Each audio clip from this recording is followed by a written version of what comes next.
السلام علیکم میرے پیارے دوستوں۔ لات اور عزا، کون تھا یہ لات اور عزا جس کی عربی لوگ پوجا کرنے لگے، پھر سے اس کی عبادت کرنے لگے؟ حضور صلی اللہ علیہ وسلم سے پہلے بھی لات اور عزا کی عرب میں پوجا کی جاتی تھی، عبادت کی جاتی تھی۔ آئیے جانتے ہیں کہ لات اور عزا کون تھا، کون سی ایسی شخصیت تھی جس کی عرب والے پوجا کرتے تھے، اس کی عبادت کیا کرتے تھے، اور نبی صلی اللہ علیہ وسلم نے پھر کیا کہا ان لوگوں کے بارے میں۔ قیامت ہمارے بہت قریب آ چکی ہے، اور آج ہم سب قرب قیامت کے بالکل آخری زمانے کو اپنی آنکھوں سے دیکھ رہے ہیں۔ یہ فتنوں کا وہ دور ہے جب نبی صلی اللہ علیہ وسلم نے فرمایا تھا، اور قیامت کی نشانی کا مسلسل وہی ظہور ہو رہا ہے جو نبی صلی اللہ علیہ وسلم نے فرمایا تھا، اور ہر بات سچی ہوتی دکھائی دے رہی ہے۔ انہی نشانیوں میں سے ایک ایسی نشانی ہے جو آج عرب میں پوری ہوتی دکھائی دے رہی ہے، اور جو اتنی حیران کن ہے کہ کوئی مسلمان اس کا تصور بھی نہیں کر سکتا۔ قیامت کی اس نشانی کا تعلق ظہور اسلام سے قبل عرب کے دو مشہور دیویوں لات اور عزا سے ہے۔ حضرت محمد مصطفیٰ صلی اللہ علیہ وسلم کی آمد سے قبل عرب کے لوگوں میں بت پرستی عام تھی۔ یہ لوگ اپنے ہاتھوں سے بنائے ہوئے پتھر کی بتوں کی پوجا کیا کرتے تھے۔ مختلف عرب قبائل میں الگ الگ بتوں کی پوجا ہوتی تھی، جن کی طرف عجیب و غریب قسم کی کہانیاں منسوخ تھی۔ ان بتوں میں سوار یوگ، اصافہ، نعالہ، حبل اور مناد شامل تھی۔ ان تمام بتوں میں دو بت ایسے تھے جنہیں عرب کے مشہور ترین اور سب سے بڑے بت مانے جاتے تھے۔ ان کا نام کیا تھا؟ لات اور عزا۔ کہا جاتا ہے کہ قدیم عربوں میں بنو ثقیف میں ایک مشہور اور نیک سیرت آدمی تھا جس کا نام لات تھا۔ جب لوگ حج کرنے کے لیے مکہ آتے تھے تو لات لوگوں کی خاطر اور مہمان نوازی کرنے کے لیے انہیں ستو پلایا کرتے تھے، اور وہ بہت ہی رحم دل اور نیک انسان تھا۔ وہ مکہ میں آنے والے ہر انسان کی مدد کیا کرتا تھا۔ اسی زمانے میں عزا نامی ایک شریف لڑکی تھی۔ عزا اسی کے بارے میں یہ مشہور تھا کہ وہ معاذ اللہ کی بیٹی ہے۔ وہ لڑکی طائف کے لوگوں کو ایک ویران مکان سے ملی تھی۔ کہاں سے ملی تھی؟ ویران مکان سے۔ اور اس کے والدین کے بارے میں کسی کو بھی علم نہ تھا کہ وہ کون ہے، کہاں سے آئی ہے، کس کی بیٹی ہے۔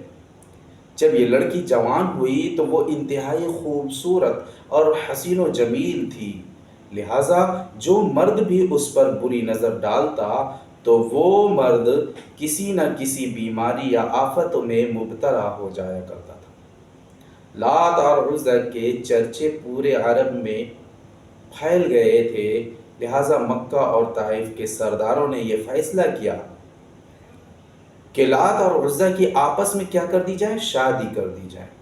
چنانچہ لات اور عزا کی ان کی شادی ہو گئی، لیکن اپنی شادی کے بعد جب پہلی رات وہ کمرے میں گئے تو وہ دونوں ایسے غائب ہو گئے کہ آج تک یہ معلوم نہ ہو سکا کہ وہ کہاں چلے گئے، اور کس طرح عرب میں یہ مشہور ہو گیا کہ لات اور عزا ہمیشہ کے لیے امر ہو گئے ہیں۔ لات کو فرشتہ اور عزا کو اللہ کی بیٹی کا درجہ دے کر ان دونوں کے بڑے بڑے بت بنا کر ان کی پوجا شروع کر دی گئی۔ عربوں کا یہ عقیدہ تھا کہ لات انہیں دولت، اولاد، حسن اور جنگ میں فتح دلانے اور ان کی دشمنوں کو ذلیل کرنے کی قدرت رکھتی ہے۔ اور خراج کے علاقے میں ان کی عظیم بت تھے۔ قریش اور عرب کے دیگر قبائل ان کی عبادت کیا کرتے تھے اور ان کے آگے قربانی کی جانور ذبح کر کے کیے جاتے تھے اور نذرانے چڑھائے جاتے تھے۔ عرب کے بت کی ایک خاص بات یہ تھی کہ یہ بت اپنے ماننے والوں سے باتیں بھی کیا کرتی تھی اور اس کے اندر سے آوازیں آتی تھی۔ روایتوں سے پتہ چلتا ہے کہ قومی جنات کی ایک سرکش جنی اور مندر کے قریب چھاؤں کے ایک درخت پر رہا کرتی تھی جو سرکش جنات تھی، اور کبھی کبھی وہ اجزا کے اس بت میں سما جایا کرتی تھی اور یہاں آنے والے لوگوں سے کلام کیا کرتی تھی۔ کاہنوں نے لات اور عزا کے نام لے لے کر اور اس کی قسمیں کھا کھا کر کئی عقیدے بنائے اور لوگوں کو بے وقوف بنایا۔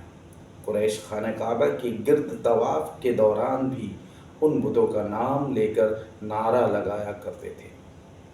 6 صدی عیسوی میں جب نبی آخر زمان حضرت محمد مصطفیٰ صلی اللہ علیہ وسلم کا ظہور ہوا تو اللہ نے ان بتوں کے متعلق یہ آیت نازل فرمائی، کیا تم نے لات اور عزا کو دیکھا اور تیسری ایک اور دیوی منات کو؟ کیا تمہارے لیے لڑکے اور اللہ کے لیے لڑکیاں ہیں؟ یہ کیسی ناانصافی کی قسم ہے۔ یہ بت محض چند ناموں کی سوا کچھ بھی نہیں ہے جو تم نے اور تمہارے باپ داداؤں نے رکھ لیے ہیں۔ ان کی کوئی دلیل اللہ نے نادر نہیں فرمائی۔ یہ لوگ تو صرف گمان کے اور ان چیزوں کے پیچھے چل رہے ہیں جو ان کے دل چاہتے ہیں۔ فتح مکہ کے بعد نبی آخر الزمان صلی اللہ علیہ وسلم نے کعبہ کے گرد رکھتے ہوئے فرمایا کہ لات اور عزا یہ کوئی نہیں تھے بلکہ یہ ایک انسان ہی تھے۔ اس کے بعد سے لات اور عزا کی عبادت بت پرستی بند ہو گئی۔